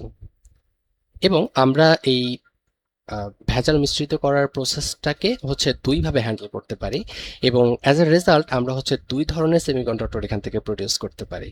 তো আমরা ইন ডিটেলস এগুলো নিয়ে আলোচনা করব যে কিভাবে আমরা হচ্ছে এন টাইপ সেমিকন্ডাক্টর, কিভাবে আমরা হচ্ছে পি টাইপ সেমিকন্ডাক্টর প্রডিউস করতে পারি। ফার্স্টে আমরা এন টাইপ সেমিকন্ডাক্টর নিয়ে আলোচনা করি যে এন টাইপে আসলে হয় কি। আপনারা এন থেকে কিন্তু একটা জিনিস একটু হলেও বুঝতে পারছেন যে এন ফর নেগেটিভ, অর্থাৎ নেগেটিভ নেগেটিভ একটা ভাইব পাচ্ছি। আমরা কিন্তু জানি যে ইলেকট্রন এটা কিন্তু একটা নেগেটিভ চার্জ, রাইট? এবং হোল যেটিকে নিয়ে আমরা এতক্ষণ কথা বলছিলাম, এই হোলটা একটা পজিটিভ চার্জ রিপ্রেজেন্ট করে। তার মানে এন টাইপ আপনারা কিন্তু বুঝতে পারছেন যে এখানে হচ্ছে ইলেকট্রনের কিছু একটা আমরা হয়তো বা দেখতে পাবো, রাইট? সো চলেন আমরা হচ্ছে একটু দেখা ট্রাই করি যে আসলে ঘটনাটা কি ঘটে। আমরা যখন সেমিকন্ডাক্টর নেই, লাইক আমরা হচ্ছে জার্মেনিয়ামকে অ্যাজ এ সেমিকন্ডাক্টর হিসেবে চুজ করলাম, তাহলে অবভিয়াসলি এখানে হচ্ছে একটা জার্মেনিয়াম পরমাণু থাকবে না, এখানে হিউজ অ্যামাউন্ট অফ জার্মেনিয়াম পরমাণু থাকবে, রাইট? তো সেই পরমাণুগুলোর মধ্যে আমরা ভেজাল হিসেবে আর্সেনিকটাকে চুজ করলাম। কেন আমরা আর্সেনিকটাকে চুজ করলাম? কারণ আর্সেনিকের যে লাস্ট শেল বা ভ্যালেন্স শেল, এই শেলে হচ্ছে 5টি ইলেকট্রন থাকে। সো আমরা কেন 5টি ইলেকট্রনকে নিলাম, আমরা কেন 4টিকে নিলাম না? সো সেটি আমরা দেখে আসি যে যখন একটা জার্মেনিয়ামের ক্রিস্টালের মধ্যে আমরা একটা আর্সেনিককে হচ্ছে পুশ করলাম, তখন সে আর্সেনিকের যেহেতু 4টি ইলেকট্রন রয়েছে, এক্সট্রাভাবে একটি রয়েছে, সেটা আমরা আপাতত হচ্ছে ইগনোর করলাম, বাট এক্সট্রা যে 4টা ইলেকট্রন আমরা দেখতে পাচ্ছি, সেই 4টা ইলেকট্রন জার্মেনিয়ামের 4টা ইলেকট্রনের সাথে খুব ইজিলি হচ্ছে কোভ্যালেন্ট বা সমযোজী বন্ধনটা কিন্তু ক্রিয়েট করে ফেলবে, রাইট? কিন্তু আমাদের প্রশ্ন হচ্ছে যে what about the rest of the electron, I mean fifth electron. এই ফিফথ ইলেকট্রনটার আসলে কি হবে? আর্সেনিকের 4টা ইলেকট্রন জার্মেনিয়ামের 4টা ইলেকট্রনের সাথে কোভ্যালেন্ট বা সমযোজী বন্ধন তো ক্রিয়েট করে ফেলেছে, বাট আর্সেনিকের আরেকটা এক্সট্রা ইলেকট্রন কিন্তু থেকে গেছে। এই ফিফথ ইলেকট্রনটা কিন্তু সে আর কারোর সাথে বন্ড ক্রিয়েট করতে পারছে না, কারণ জার্মেনিয়ামের কিন্তু 5টা ইলেকট্রন না, জার্মেনিয়ামের 4টা ইলেকট্রন। সো সে 4টাই ইলেকট্রনের মাধ্যমে সমযোজী বন্ধন ক্রিয়েট করতে পারবে। সো আর্সেনিকের 4টা, জার্মেনিয়ামের 4টা ইলেকট্রনের সাথে খুব ইজিলি বন্ড ক্রিয়েট করলেও আর্সেনিকের যে পঞ্চম ইলেকট্রনটি থেকে যায়, এই ইলেকট্রনটা কিন্তু কোনো বন্ড ক্রিয়েট করতে পারে না। সো আমরা জানি যে যে ইলেকট্রনগুলো হচ্ছে কোনো বন্ডে অ্যাটাচড থাকে না, এগুলোকে কি বলা হচ্ছে? এগুলোকে অবভিয়াসলি ফ্রি ইলেকট্রন বলা হচ্ছে, রাইট? তার মানে অবভিয়াসলি আমরা কখনোই একটা সেমিকন্ডাক্টরের মধ্যে একটা আর্সেনিক মিশ্রণ করব না, আমরা হিউজ অ্যামাউন্ট অফ আর্সেনিকের পরমাণু হচ্ছে এখানে পুশ করব, right? So as a result আমরা huge amount of free electron পেয়ে যাব, অর্থাৎ ইলেকট্রনের সংখ্যাটা কিন্তু এখানে বেড়ে যাচ্ছে। তার মানে হচ্ছে এন টাইপ আমরা এজন্যই বলছি, যেহেতু এটা ইলেকট্রনের পরিমাণটাকে বাড়িয়ে দিচ্ছে, অর্থাৎ ইলেকট্রনের চার্জ যেহেতু নেগেটিভ, তার মানে হচ্ছে এটা নেগেটিভ চার্জকে বাড়িয়ে দিচ্ছে। সো এটাকে আমরা এন টাইপ সেমিকন্ডাক্টর বলতে পারি। এবং এই যে ইলেকট্রন, এই ফ্রি ইলেকট্রনগুলোই আসলে অ্যাজ আ চার্জ ক্যারিয়ার হিসেবে এখানে কাজ করবে। সো মেজরিটি চার্জ ক্যারিয়ার, অর্থাৎ মোস্ট অফ দ্য চার্জকে যে ক্যারি করবে সেটা হচ্ছে ইলেকট্রন। এখানে একটা কনসেপ্ট হচ্ছে আমি একটু আপনাদের বলে রাখি, সেটা হচ্ছে মাইনরিটি চার্জ ক্যারিয়ার। আমরা যেহেতু মেজরিটি নিয়ে কথা বলেছি, আমরা মাইনরিটি নিয়ে একটু কথা বলবো, যে এখানে আসলে electron most of the cases চার্জটাকে ক্যারি করবে, কিন্তু কিছু কিছু হোল কিন্তু এখানে এক্সিস্ট করবে, অল্প কিছু হোল এখানে এক্সিস্ট করবে, যেগুলো কিন্তু আসলে কিছু চার্জকে ক্যারি করবে। তো এই জিনিসটা আমরা যখন ইন ফিউচার হচ্ছে একটা টপিক রয়েছে এটার জন্য আপনাদের ডেডিকেটেড, ওই টপিকটা যখন আলোচনা করব, তখন হচ্ছে এই জিনিসটা আরো ক্লিয়ার হয়ে যাবে যে আসলে মাইনরিটি চার্জ ক্যারিয়ারটা কেন ইম্পর্টেন্ট, কেন আমি আসলে এখানে ফোকাস দিচ্ছি এই জিনিসটাকে। তো আপাতত আপনারা এটাকে ইগনোর করতে পারেন। এবার আমরা পি টাইপ সেমিকন্ডাক্টর নিয়ে আলোচনা করব, যে সিমিলারলি এখানে হচ্ছে পি টাইপ। সো আমরা কিন্তু এখান থেকে হচ্ছে পি ফর পজিটিভ পজিটিভ একটা ভাইব পাচ্ছি, রাইট? সো তার মানে হচ্ছে এখানে হোলের সংখ্যাটা আমরা হয়তো বা বেশি দেখতে পাবো, রাইট? ইলেকট্রনের ডমিনেন্টটা না দেখে আমরা মনে হয় হোলের হচ্ছে ডোমিনেশন দেখতে পাবো, রাইট? সো চলেন আমরা হচ্ছে একটু দেখে আসি যেখানে কি হয়। সেম ভাবে আমরা একটা জার্মেনিয়ামের ক্রিস্টালের মধ্যে একটা এমন পদার্থকে বা সাবস্টেন্সকে আমরা অ্যাড করছি যেটির লাস্ট শেলে হচ্ছে 3টি করে ইলেকট্রন থাকে। কেন আমরা এই কাজটি করছি? কারণ হচ্ছে আমরা যদি 3টি ইলেকট্রন রয়েছে এমন একটা সাবস্টেন্স যেমন গ্যালিয়াম, এটাকে যদি এর ক্রিস্টালের মধ্যে পুশ করতে পারি, তাহলে গ্যালিয়ামের 3টে ইলেকট্রন পাশের 3টি জার্মেনিয়ামের সাথে কিন্তু খুব ইজিলি 3টি ইলেকট্রনের সাথে কোভ্যালেন্ট বা সমযোজী বন্ধন যেটিকে বলে, সেটি হচ্ছে ক্রিয়েট করে ফেলবে, রাইট? কিন্তু এই সাইডের যে জার্মেনিয়ামটা আছে, সে কিন্তু নিজের একটা ইলেকট্রন ঠিকই প্রোভাইড করবে, সে এক্সপেক্ট করবে যে গ্যালিয়ামও তার সাথে একটি ইলেকট্রন শেয়ার করুক, বন্ড ক্রিয়েট করুক, কিন্তু গ্যালিয়ামের কিন্তু সেই ইলেকট্রনটি নেই, কারণ গ্যালিয়ামের কিন্তু লাস্ট শেলে অলরেডি আমরা জানি যে মাত্র 3টি ইলেকট্রন রয়েছে। সো তার চতুর্থ ইলেকট্রনটা কিন্তু নেই, তার মানে সে কিন্তু এখানে চাইলেই ইলেকট্রন প্রোভাইড করতে পারছে না। তার মানে একটা ইলেকট্রনে কিন্তু ঘাটতি দেখতে পাচ্ছি। সো ইলেকট্রন যেহেতু নাই, সো ইলেকট্রনের অনুপস্থিতির যে জায়গাটা, এই জায়গাটাই কিন্তু অ্যাজ আ হোল হিসেবে আমরা বলতে পারি, রাইট? আমরা কিন্তু এটা দেখে এসেছি, তার মানে এখানে একটা হোল ক্রিয়েট হয়। সো আমরা হিউজ অ্যামাউন্ট অফ গ্যালিয়াম অবশ্যই এখানে পুশ করব। সো একটা পরমাণু নিয়ে তো আসলে কখনো কোনো সেমিকন্ডাক্টর গঠিত হয় না। সো আমরা যে জাস্ট একটা গ্যালিয়াম পরমাণু দিব এমন না। So huge amount of gallium যখন দিব, আমাদের হিউজ অ্যামাউন্ট অফ হোলের ক্রিয়েট হবে, রাইট? সো তখন আমাদের মেজরিটি চার্জ ক্যারিয়ার হিসেবে এই হোলটা হচ্ছে কাজ করবে। সো অবভিয়াসলি আগের বারের মতো এখানে হচ্ছে মাইনরিটি যে চার্জ ক্যারিয়ারটা সেটা কিন্তু ইলেকট্রনে থাকবে। সেটা আমরা ইন ফিউচার হচ্ছে আলোচনা করব, যে কেন আমরা মাইনরিটি চার্জ ক্যারিয়ার নিয়ে এত হচ্ছে আলোচনা করছি। সেটা আমরা যখন জাংশন আলোচনা করব, পিএন জাংশন, আপনার এই জিনিসটা খুব ভালোভাবে বুঝতে পারবেন। সো সেমিকন্ডাক্টর নিয়ে হচ্ছে এইটুকুই আলোচনা ছিল। এবার আমরা হচ্ছে নেক্সট টপিকে মুভ করছি, যেটি হচ্ছে আমাদের পিএন জাংশন। সো এই পিএন জাংশনটা যখন আমরা কভার করব, ফার্স্টে হচ্ছে আমাদের একটা ওয়ার্ড সম্পর্কে ধারণা থাকা জরুরি, যে জাংশন এই ওয়ার্ডটা আসলে কি রিপ্রেজেন্ট করে। আপনারা অনেকে রেল স্টেশনের মানে রেল লাইনের যে ব্যাপারটা এটা সম্পর্কে জানেন, এইখান থেকে হচ্ছে জাংশন ওয়ার্ডটা সম্পর্কে আপনারা ফ্যামিলিয়ার আই থিঙ্ক। যে রেল লাইন, সাপোজ এদিক থেকে একটা লাইন এসে এদিকে চলে গেছে, আবার সেম ভাবে এদিক থেকে একটা লাইন এসে এদিকে চলে গেছে। সো লাইন দুইটা কিন্তু একটা জায়গায় ইন্টারসেক্ট করেছে বা একটা ক্রস করেছে। এই ক্রসিং যে পয়েন্টটা, এটাকে কিন্তু আমরা জাংশন বলে থাকি, রাইট? সো পিএন অর্থাৎ পি টাইপ এবং এন টাইপ। সো সিমিলারলি আমরা কিন্তু একটু হলেও বুঝতে পারছি যে পি টাইপ এবং এন টাইপ এই দুইটা যে জায়গাটাতে ক্রস করবে, ওই জায়গাটাকে হয়তো বা আমরা পিএন জাংশন হিসেবে বলতে পারি, রাইট? সো ব্যাপারটা আসলে এরকমই ঘটে। আমরা হচ্ছে পি টাইপ সেমিকন্ডাক্টর এবং এন টাইপ সেমিকন্ডাক্টরের মিশ্রণ ঘটাবো, এবং তারা যে জায়গাটাতে হচ্ছে একটা সারফেস ক্রিয়েট করবে, অর্থাৎ তাদের মিলিত স্থান, ওই সারফেসটাকে আমরা হচ্ছে পিএন জাংশন হিসেবে বলবো। সো এই পিএন জাংশন ফর্ম করার যে প্রসেস, সেটি হচ্ছে ফ্যাব্রিকেশন, এবং এই ফ্যাব্রিকেশনের আমরা স্পেসিফিক যে মেথডটা নিয়ে আলোচনা করব সেটি হচ্ছে অ্যালোয়িং মেথড। সো অ্যালোয়িং মেথডটার মধ্যে আসলে কি হয়, আমরা এখানে ইন্ডিয়ামের একটা বাটন নেই, যেটি হচ্ছে অবভিয়াসলি পি টাইপ, এবং নিচে হচ্ছে জার্মেনিয়ামের একটা এন টাইপ হচ্ছে সাবস্টেন্স নিয়ে নিই, এবং এই দুটোকে আমরা সংস্পর্শে আনার পর এখানে 500 ডিগ্রি সেলসিয়াস টেম্পারেচার দিই। যখনই এই টেম্পারেচারটা আমরা প্রডিউস করি, এই দুটি বাটনই বা পি টাইপ ইন্ডিয়াম বাটন এবং এন টাইপ জার্মেনিয়াম দুটি হচ্ছে গলে যায়, এবং যখনই গলে যায় তারা একজন আরেকজনের ভিতরে কিন্তু ঢুকে যায়। সো তারা যখন অ্যাটাচড হয়ে গেল, তখন আমরা এটাকে সলিডিফাই করি বা এটাকে হচ্ছে শুকাই। সো এটা যখন হচ্ছে সলিড ফর্মে চলে আসে, তখন জাস্ট আমরা যদি এই পোর্শনটা কেটে নিই, তাহলে এখানে আমরা কিন্তু ইন্ডিয়াম এবং জার্মেনিয়াম দুটোর মিশ্রণ দেখতে পাই, অর্থাৎ হচ্ছে পি টাইপ এবং এন টাইপ এই দুটোর হচ্ছে মিলিত স্থান আমরা দেখতে পাই এই সারফেসটার মধ্যে। সো আমরা কিন্তু এখানে হচ্ছে পিএন জাংশন যে ব্যাপারটা, এটা কিন্তু ক্রিয়েট করতে পেরেছি। তার মানে এখানে পি টাইপ এবং এন টাইপ দুটোই কিন্তু উপস্থিত, রাইট, একটা সারফেস ক্রিয়েট করার মাধ্যমে। সো এইভাবে হচ্ছে অ্যালোয়িং মেথডের মাধ্যমে আমরা হচ্ছে পিএন জাংশন ফরমেশন করতে পারি। এবার এই পিএন জাংশনের কিছু প্রপার্টি নিয়ে আমরা আলোচনা করব। যখনই আমরা হচ্ছে একটা পি টাইপ এবং একটা এন টাইপকে এভাবে হচ্ছে কাছাকাছি নিয়ে আসি, খুবই শর্ট টাইমের মধ্যে তাদের মধ্যে তাদের এই সারফেসটার মধ্যে একটা ডিপ্লেশন লেয়ার নামে একটা লেয়ার ক্রিয়েট হয়ে যায়। এই লেয়ারটা কিভাবে ক্রিয়েট হয়, এটা হচ্ছে আমরা একটু বোঝা ট্রাই করি।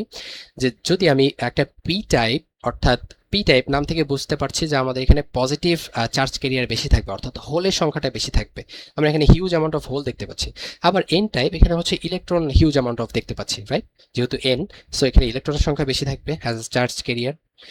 বাট আমি বলেছিলাম যে কিছু হচ্ছে মাইনরিটি চার্জ ক্যারিয়ার থাকে, এখানে হোলের পাশাপাশি অল্প কিছু ইলেকট্রনও থাকবে। এটা আসলে কিভাবে আসে, এটা হচ্ছে আমরা এখানে ক্লিয়ার হতে পারি কিভাবে। যে যখনই আমরা পি এবং এন কে হচ্ছে তাদের সংস্পর্শে আনবো, দুটোকে কাছাকাছি আনবো, তাদের যে সারফেস, তাদের যে মিলিত সারফেস, এই সারফেসের খুব কাছাকাছি যে ইলেকট্রনগুলো রয়েছে এবং যে হোলগুলো রয়েছে, আপনারা জানেন যে পজিটিভ চার্জ কিন্তু নেগেটিভ চার্জকে অ্যাট্রাক্ট করবে, রাইট? এই হোল এবং এই ইলেকট্রনের মধ্যে কিন্তু একটা আকর্ষণ কাজ করবে। অ্যাজ আ রেজাল্ট কিছু ইলেকট্রন এদিকে আকৃষ্ট হয়ে পি টাইপে চলে আসবে, এবং কিছু hole at the same time আকৃষ্ট হয়ে কিন্তু এই এন টাইপের দিকে মুভ হয়ে যাবে। সো যখনই মুভ হয়ে যাবে, এই হোল কিছু এদিকে যেহেতু চলে গেল, সো এই হোলের ফলে এই সাইডে হচ্ছে একটা পজিটিভ চার্জের একটা ফিলিংস হচ্ছে ক্রিয়েট হবে, একটা ভাইব ক্রিয়েট হবে, একটা এরিয়া ক্রিয়েট হবে। সেম ভাবে এইদিকে হচ্ছে কিছু ইলেকট্রন চলে আসে, এই সাইডটাতে হচ্ছে নেগেটিভ চার্জের একটা ভাইব ক্রিয়েট হবে, রিজিয়ন ক্রিয়েট হবে। সো এই যে এইভাবে হচ্ছে মাঝখানের যে রিজিয়নটা বা সারফেসটা, এই জায়গাটাতে একটা লেয়ার ক্রিয়েট হবে, যে লেয়ারটাকে আমরা বলি ডিপ্লেশন লেয়ার। এবং এই ডিপ্লেশন লেয়ারের ফলেই পরবর্তীতে এই হোল এবং ইলেকট্রনের যে প্রবাহটা, এই প্রবাহটা ব্যাহত হবে বা বাধাপ্রাপ্ত হবে। তো এই ডিপ্লেশন লেয়ারটাকে আসলে ওভারকাম করা যায় সিলিকনের ক্ষেত্রে। আমরা যদি হচ্ছে 0.7 ভোল্ট প্রোভাইড করতে পারি এক্সটার্নালি কোনো কিছুর মাধ্যমে, সেটা হোক ব্যাটারি বা কোনো কিছুর মাধ্যমে, তাহলে আমরা হচ্ছে এটাকে ওভারকাম করতে পারি এবং আমরা চাইলে তখন হচ্ছে ইলেকট্রন বা হোলের মাধ্যমে ফ্লোটা ঘটাতে পারি। আবার জার্মেনিয়ামের ক্ষেত্রে 0.3 ভোল্ট যদি আমি প্রোভাইড করতে পারি এক্সটার্নাল ভাবে, তাহলে হচ্ছে আমরা এই ডিপ্লেশন লেয়ারটাকে ওভারকাম করতে পারি। এরপর হচ্ছে আমরা ডিপ্লেশন লেয়ারটাকে কিভাবে ওভারকাম করতে পারি এবং আমাদের যে ফ্লো, অর্থাৎ আমাদের ইলেকট্রনের ফ্লো বা আমাদের হোলের যে ফ্লোটা দরকার, এই ফ্লোটা হচ্ছে আমরা কিভাবে ক্রিয়েট করতে পারি এটা হচ্ছে আমরা দেখব। একটা কনসেপ্ট, সেটা হচ্ছে বায়াসিং। অর্থাৎ আমরা যদি এই ফ্লোটা ক্রিয়েট করতে চাই, সেটা হোল হোক কিংবা ইলেকট্রনের হোক, তাহলে আমাদেরকে হচ্ছে এখানে বায়াসিং করতে হবে। সো আমরা দুইভাবে আসলে এই বায়াসিংটা করতে পারি, একটা ফরওয়ার্ড বায়াসিং করতে পারি, আরেকটি কনসেপ্ট হচ্ছে রিভার্স বায়াসিং। সো আমরা দেখবো যে আসলে আমরা কিভাবে কি টেকনিকের মাধ্যমে ফরওয়ার্ড বায়াসিংটা করতে পারি। সো অবভিয়াসলি ফরওয়ার্ড বায়াসিং এটা একটা টেকনিক। সো টেকনিকের ক্ষেত্রে অবভিয়াসলি এক্সপেরিমেন্ট হয় এবং সেখানে একটা এক্সপেরিমেন্ট করতে করতে একটা রুলস রেগুলেশন হচ্ছে ক্রিয়েট করা হয় বা ইনভেনশন করা হয়, তারপর ওই টেকনিকটাই বারবার ইউজ করা হয়, রাইট? সো আমরা বায়াসিং, ফরওয়ার্ড বায়াসিং এর ক্ষেত্রে যে টেকনিকটা ইউজ করব সেটি হচ্ছে আমরা এক্সটার্নালি, আমি কিন্তু একটু আগে বলেছিলাম যে আপনাদের যে ডিপ্লেশন লেয়ারটা, সেটিকে যদি আমরা ওভারকাম করতে চাই আমাকে এক্সটার্নালি কিছু ভোল্টেজ প্রোভাইড করতে হবে। সো আমরা করলাম কি, এখানে একটা ব্যাটারি নিলাম এবং হচ্ছে এর পজিটিভ যে অংশটা, এটাকে আমরা পি টাইপের সাথে কানেক্ট করলাম এবং যে নেগেটিভ পোর্শনটা এটাকে আমরা হচ্ছে এন টাইপের সাথে কানেক্ট করলাম। এটা আমরা কেন করলাম? কারণ আপনারা জানেন যে এই যে হোলটা, এটা হচ্ছে একটা পজিটিভ চার্জ যুক্ত, রাইট? সো আমরা এখানেও কিন্তু ব্যাটারির পজিটিভ সাইডটাই এখানে কানেক্ট করেছি। সো পজিটিভ কিন্তু পজিটিভকে কি করবে? বিকর্ষণ করবে। সো যখন পজিটিভ পজিটিভকে বিকর্ষণ করবে, এই হোলগুলো কিন্তু এইটা থেকে দূরে সরে যাবে, অর্থাৎ এই হোলের ডিরেকশনটা হবে ঠিক এই দিকে, রাইট? যদি এটা নেগেটিভ হতো সেই ক্ষেত্রে কিন্তু পজিটিভ নেগেটিভকে আকর্ষণ করতো, সেদিকে হয়তো বা হোলটা এদিকে মুভ করতো। কিন্তু এখন কিন্তু আমি পজিটিভের সাথে পজিটিভকে কানেক্ট করে দিয়েছি, তার মানে এটি কিন্তু আর হবে না, এটি কিন্তু হবে না। হোলের প্রবাহটা হবে এই দিকে, অর্থাৎ সে দূরে সরে যেতে চাবে বিকর্ষণের কারণে। তার মানে হোলটা হচ্ছে এদিকে প্রেসার ক্রিয়েট করছে, রাইট? সো এদিকে প্রেসার ক্রিয়েট করছে, এদিকে কিন্তু ডিপ্লেশন লেয়ার রয়েছে, তার মানে সে ডিপ্লেশন লেয়ারটাকে কিন্তু চাপ দিচ্ছে। আবার সেম ভাবে আমরা কিন্তু মাইনাস, ব্যাটারির মাইনাস সাইডটা হচ্ছে এন টাইপের সাথে কানেক্ট করেছি। তার মানে আমরা জানি যে ইলেকট্রন এটি নেগেটিভ চার্জ যুক্ত, রাইট? এটি হচ্ছে নেগেটিভ চার্জ যুক্ত। আবার নেগেটিভ চার্জটাই আমরা নেগেটিভের সাথে কানেক্ট করেছি, তার মানে নেগেটিভ নেগেটিভকে বিকর্ষণ করবে। অ্যাজ আ রেজাল্ট এই ইলেকট্রনটা কিন্তু এই দিকে মুভ করবে। এই ইলেকট্রনগুলো যখন এই দিকে মুভ করবে, সে কিন্তু ডিপ্লেশন লেয়ারটাকে একটা প্রেসার ক্রিয়েট করবে বা ডিপ্রেশন লেয়ারটাকে একটা চাপ দিবে। সো আপনারা একটু দেখেন যে হোলটা এদিক থেকে চাপ দিচ্ছে, হোলগুলো, আবার ইলেকট্রনগুলো এদিক থেকে চাপ দিচ্ছে। সো একটা হিউজ অ্যামাউন্ট অফ প্রেসার এই ডিপ্রেশন লেয়ারের উপর পড়তেছে, অর্থাৎ ডিপ্রেশন লেয়ারটা দুদিক থেকে চাপ পাচ্ছে। সো এই চাপ ফিল করার কারণে ডিপ্রেশন লেয়ারটা কিন্তু, আমরা যত ভোল্টেজটাকে ইনক্রিজ করতে থাকবো, ডিপ্রেশন লেয়ারটা তত চিকন হতে থাকবে বা সংকুচিত হতে থাকবে। এবং এই সংকুচিত হতে হতে একটা টাইমে যখন আমরা এই ভোল্টেজটা অনেক বাড়িয়ে দিব, তখন এই ডিপ্রেশন লেয়ারটা সংকুচিত হতে হতে একটা সময় হচ্ছে ব্রেক হয়ে যাবে। যখন ব্রেক হয়ে যাবে তখন এই ডিপ্লেশন লেয়ারটা আর থাকবে না, তার মানে হচ্ছে এখানে কোনো বাধা থাকবে না। তখন খুব ইজিলি এই হোল বা ইলেকট্রনের মাধ্যমে যে ফ্লোটা হওয়া দরকার, অর্থাৎ কন্ডাকশনের জন্য আমাদের যে ফ্লোটা দরকার, এই ফ্লোটা কিন্তু ক্রিয়েট হয়ে যাবে। So that's the thing. Forward biasing এভাবেই হচ্ছে ইলেকট্রন বলেন বা হোল বলেন, এটার দ্বারা ফ্লো ক্রিয়েট করা পসিবল হয়। এখন আমরা হচ্ছে রিভার্স বায়াসটা নিয়ে একটু আলোচনা করি। রিভার্স বায়াস আমরা ঠিক অপোজিট কাজ করব, অর্থাৎ একটু আগে আমরা হচ্ছে পি এর সাথে এখানে ব্যাটারির পজিটিভটা কানেক্ট করছিলাম, এবার যেটা কানেক্ট করব সেটা হচ্ছে নেগেটিভটা। তাহলে কি হবে? আমরা জানি যে হোল এটা হচ্ছে একটা কি পজিটিভ চার্জ যুক্ত এবং এখানে আমরা নেগেটিভকে কানেক্ট করছি। সো অবভিয়াসলি পজিটিভ এই নেগেটিভকে অ্যাট্রাক্ট করবে এবং আমাদের হোলের ডিরেকশনটা হবে এইদিকে, সেই দিকে সরে আসতে চাইবে, রাইট? সো হোলের ডিরেকশনটা হলো এদিকে। আবার সেম ভাবে আমরা হচ্ছে এন এর সাথে যেটা কানেক্ট করেছি সেটা হচ্ছে পজিটিভ, রাইট? সো আমরা জানি যে ইলেকট্রন এটা হচ্ছে নেগেটিভ চার্জের এবং এই নেগেটিভের সাথে আমরা ব্যাটারির পজিটিভ পোর্শনটা কানেক্ট করেছি, তার মানে অবশ্যই নেগেটিভ এবং পজিটিভ অ্যাট্রাক্ট করবে। তার মানে এই যে ইলেকট্রনগুলো, এইগুলো হচ্ছে এদিকে সরে আসতে চাইবে, রাইট? তার মানে যে ইলেকট্রনের ফ্লোটা সেটি হবে এদিকে, ঠিক কিনা? ইলেকট্রনের ফ্লোটা হবে এদিকে। তার মানে আমরা কিন্তু দেখতে পাচ্ছি আগের বার ইলেকট্রন এবং হোল দুজনে হচ্ছে ডিপ্রেশন লেয়ারটাকে চাপ দিচ্ছিল বা সংকুচিত করে ফেলতেছিল, কিন্তু এবার কিন্তু চাপ তো দিচ্ছেই না, বরং হোল এবং ইলেকট্রন তারা কিন্তু দুদিকে সরে যাচ্ছে, অর্থাৎ ডিপ্লেশন লেয়ার থেকে কিন্তু আরো সরে যাচ্ছে। অ্যাজ আ রেজাল্ট ডিপ্লেশন লেয়ারটা কিন্তু আরো বেশি প্রসারিত হবে, অর্থাৎ ডিপ্লেশন লেয়ারের যে লেন্থটা বা যে উইথটা এটা কিন্তু আরো বেড়ে যাবে। অর্থাৎ এই মাঝখানে যে বাধাটা, এই বাধাটা কিন্তু আরো বেড়ে যাবে। তার মানে হচ্ছে রিভার্স বায়াসিং এ বিদ্যুৎ বা তড়িৎ প্রবাহ যেটা আমরা হোল বা ইলেকট্রনের মাধ্যমে ঘটায় থাকি সেটা কিন্তু আসলে পসিবল হচ্ছে না আপাত দৃষ্টিতে। যদিও আমরা ইন ফিউচার দেখতে পারবো যে আসলে পিক ইনভার্স ভোল্টেজ নামে একটা কনসেপ্ট আছে। আমরা যখন এই ভোল্টেজটাকে অনেক বেশি অ্যামাউন্ট অফ ভোল্টেজ যখন প্রোভাইড করব, তখন আসলে একটা টাইমে এই জিনিসটা আসলে আর কাজ করবে না, অর্থাৎ ডিপ্লেশন লেয়ারের যে কার্যকারিতাটা এটা নষ্ট হয়ে যাবে। সো অবভিয়াসলি আমরা জানি সবকিছুরই একটা লিমিট আছে, লিমিটের বাইরে গেলে আসলে এটা কাজ করবে না। সো এই জিনিসটা আমরা ইন ফিউচার আসলে ইন ডিটেলস একটু আলোচনা করবো একদম লাস্টে, তখন আপনাদের এই জিনিসটা আরো ক্লিয়ার হয়ে যাবে। তো আপনারা কিন্তু বেসিক যে বুঝতে পারলেন যে ফরওয়ার্ড বায়াসিং এর মাধ্যমে হচ্ছে আমরা কিন্তু এই ফ্লোটা খুব সহজে ঘটাতে পারি, ডিপ্লেশন লেয়ারটাকে হচ্ছে আমরা ব্রেকডাউন করতে পারি। কিন্তু রিভার্স বায়াসিং এ আসলে এই প্রবাহটা কিন্তু ঘটানো পসিবল হয় না, রাইট? কারণ ডিপ্লেশনের লেয়ারটা কিন্তু ক্রমাগত বেড়ে যাচ্ছে, রাইট? ওকে, এবার হচ্ছে আমরা একটা কার্ভ নিয়ে আলোচনা করব। এটা হচ্ছে একটা মোস্ট হট কার্ভ, অর্থাৎ এটা অনেক এসে থাকে পরীক্ষাতে, আমরা প্রায় এই কার্ভটাকে দেখতে পারি। সামটাইমস আমাদেরকে ড্র করতে বলে, সামটাইমস এই কার্ভটা দেওয়া থাকে, এটার উপর বেস করে হচ্ছে আমাদের কিছু প্রবলেম সলভ করতে বলে বা কিছু কোশ্চেন এসে থাকে। তো আমরা আসলে দেখি যে এটা আসলে কিভাবে কাজ করে।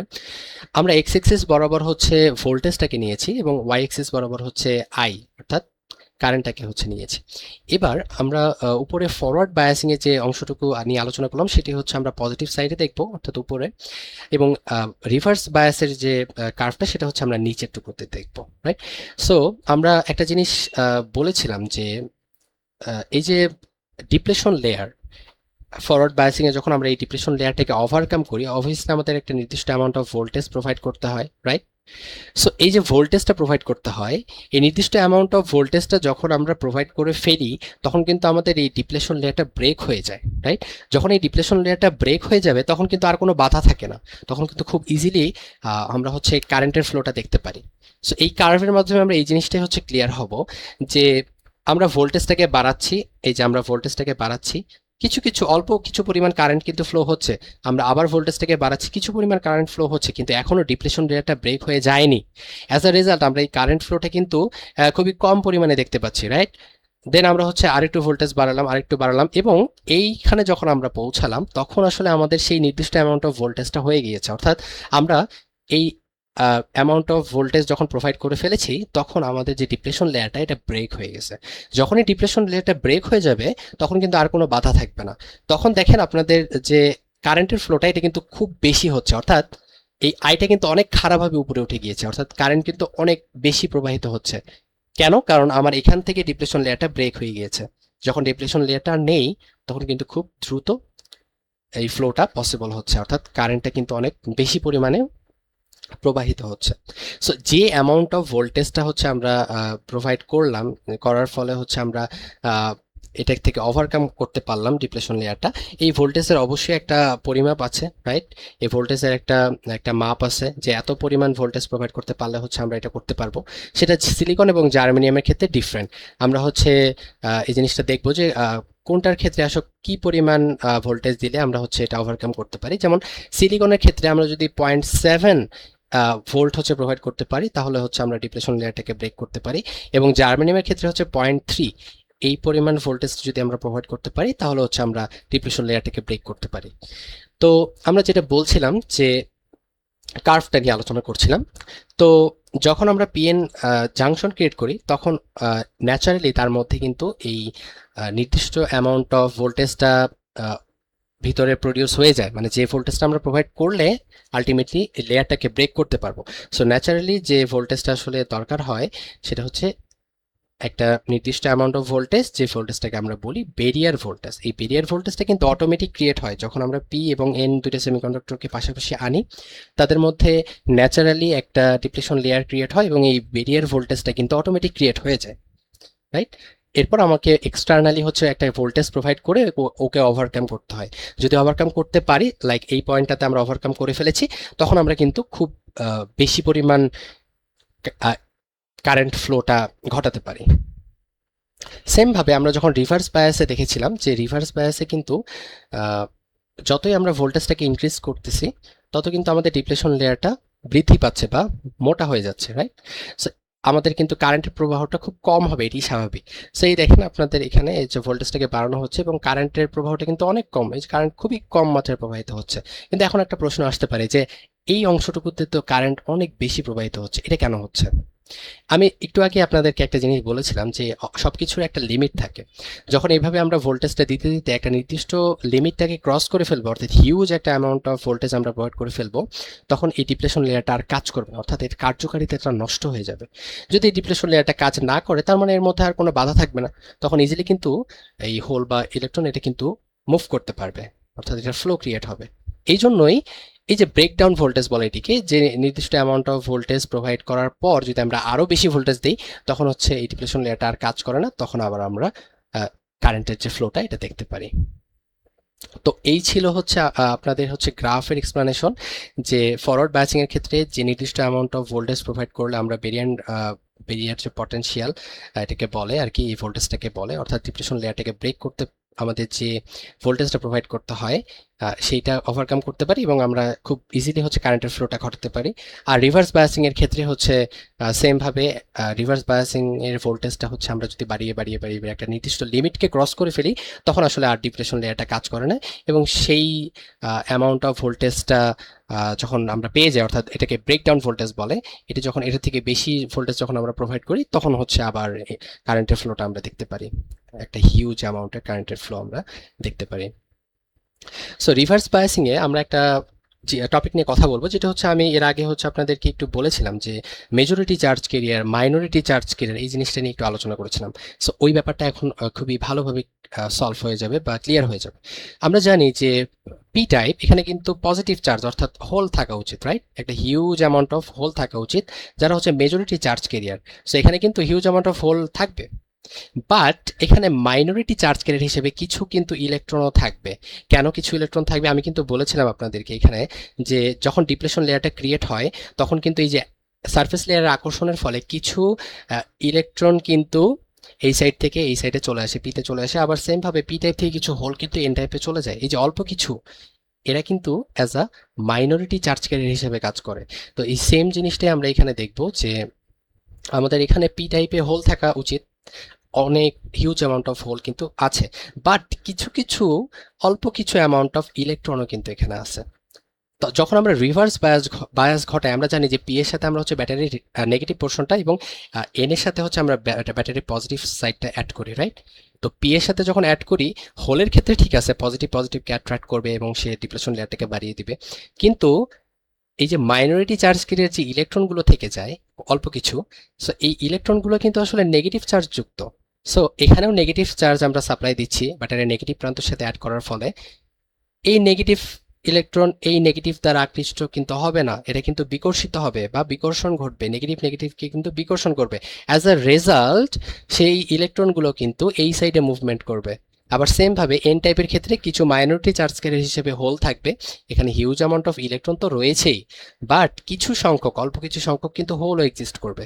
এই হোলগুলো আলটিমেটলি পজিটিভ চার্জ যুক্ত হওয়ায় এই পজিটিভ আর এই পজিটিভ কিন্তু একজন আরেকজনকে বিকর্ষণ করবে, অ্যাজ আ রেজাল্ট হোলগুলো কিন্তু আসলে এই সাইডে মুভমেন্ট করবে, অর্থাৎ সে কিন্তু ডিপ্লেশন লেয়ারটাকে ব্রেক করার ট্রাই করবে বা চাপ দিবে।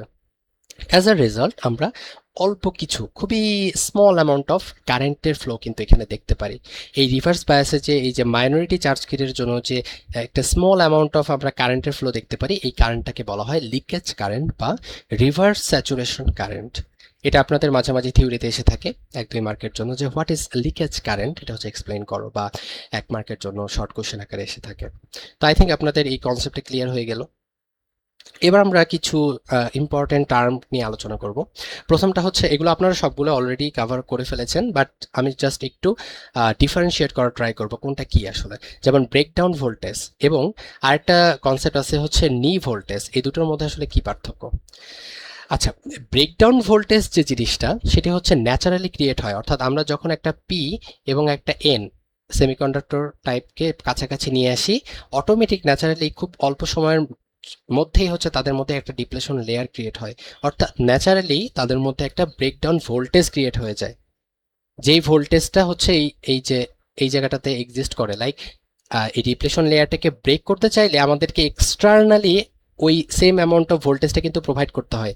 আমরা যখন এক্সটার্নালি ব্যাটারি অ্যাড করার মাধ্যমে হচ্ছে এই ভোল্টেজটা প্রোভাইড করব, তখন এক্সটার্নাল এই ভোল্টেজটাকে বলা হয় নি ভোল্টেজ। কিন্তু ন্যাচারালি যে পি এবং এন দুটো পাশাপাশি আসায় ন্যাচারালি তাদের মধ্যে যে ডিপ্লেশন লেয়ারটা ক্রিয়েট হলো এবং যে ভোল্টেজটা তাদের আহ, মধ্যে ক্রিয়েট হলো, যেটা আসলে দরকার হবে তাদেরকে ব্রেক করার জন্য, ন্যাচারালি যে ভোল্টেজটা ক্রিয়েট হয়ে যায়, যে এই ভোল্টেজটা পরিমাণ লাগবে তাদেরকে ব্রেক করতে।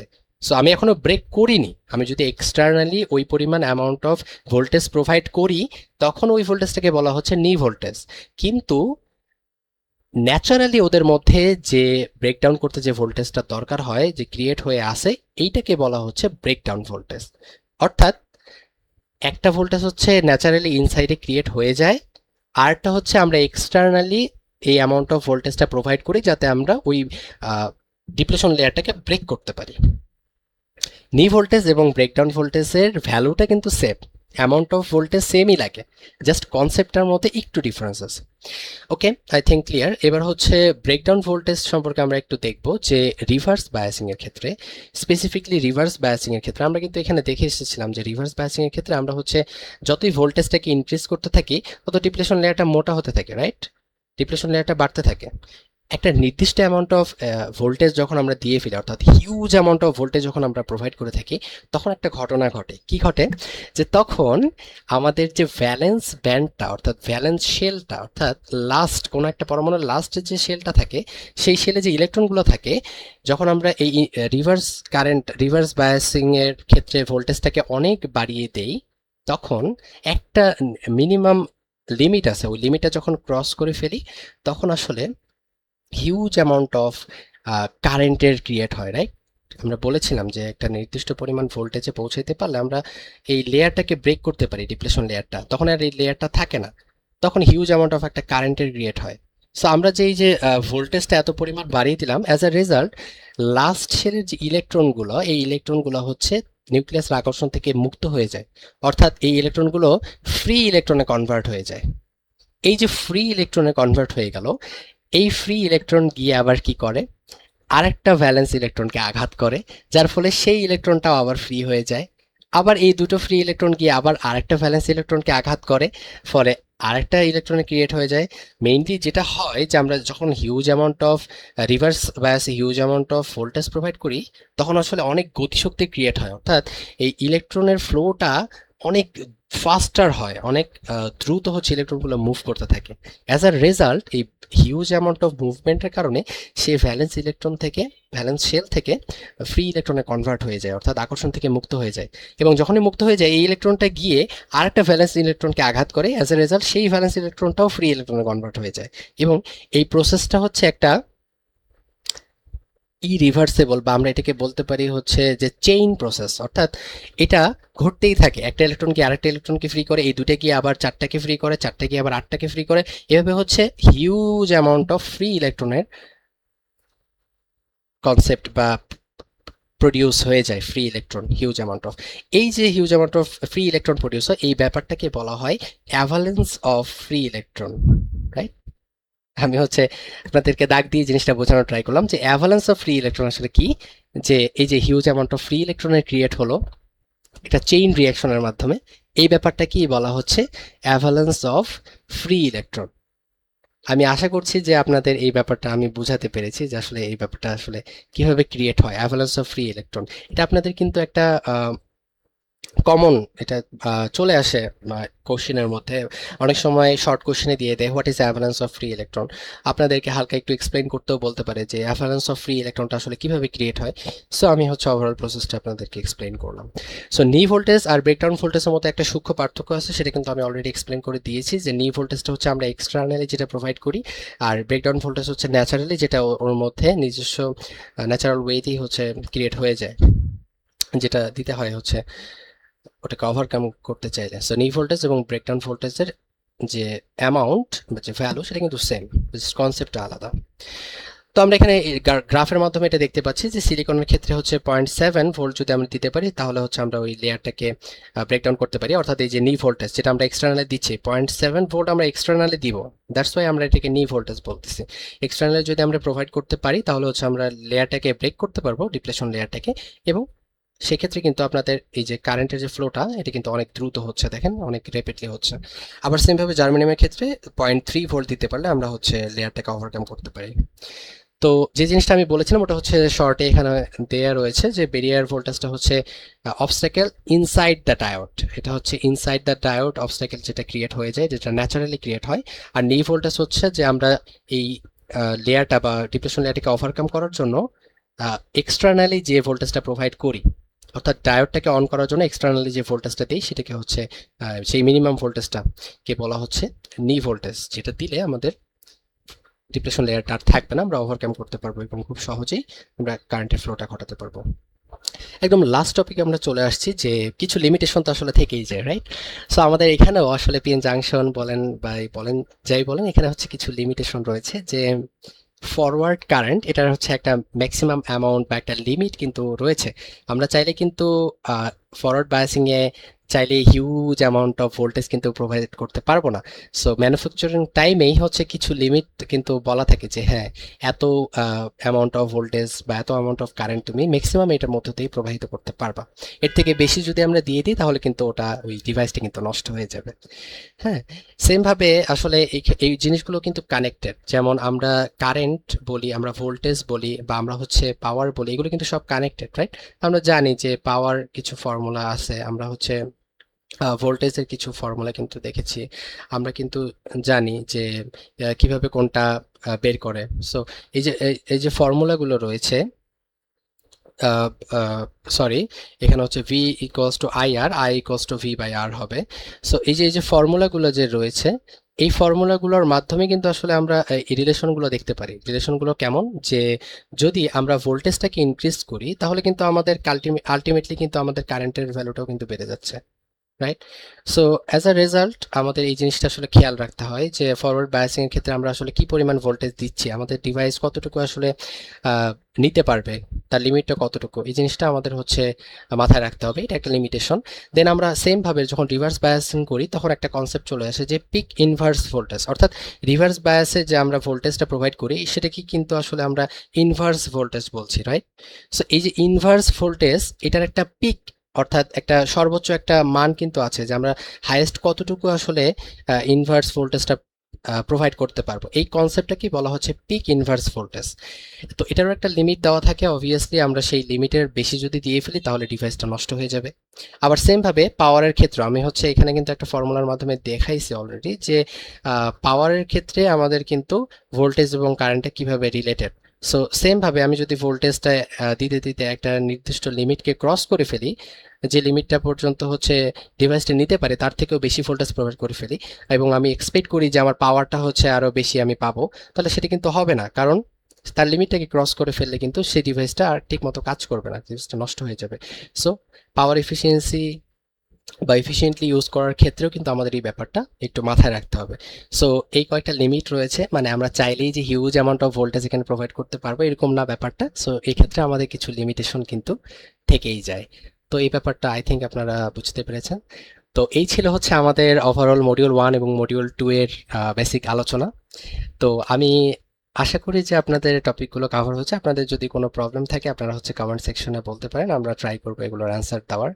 এবং আমাদের হচ্ছে ফুল ব্যাচ লঞ্চ করে দেওয়া হয়েছে, আমাদের পেইড ব্যাচ। সো বাকি মডিউলগুলো আমরা ওখানে কভার করার ট্রাই করবো। আপনারা যদি কেউ ইন্টারেস্টেড হয়ে থাকেন তাহলে হচ্ছে আমাদের পেইড কোর্সে এনরোল করতে পারেন। So thank you.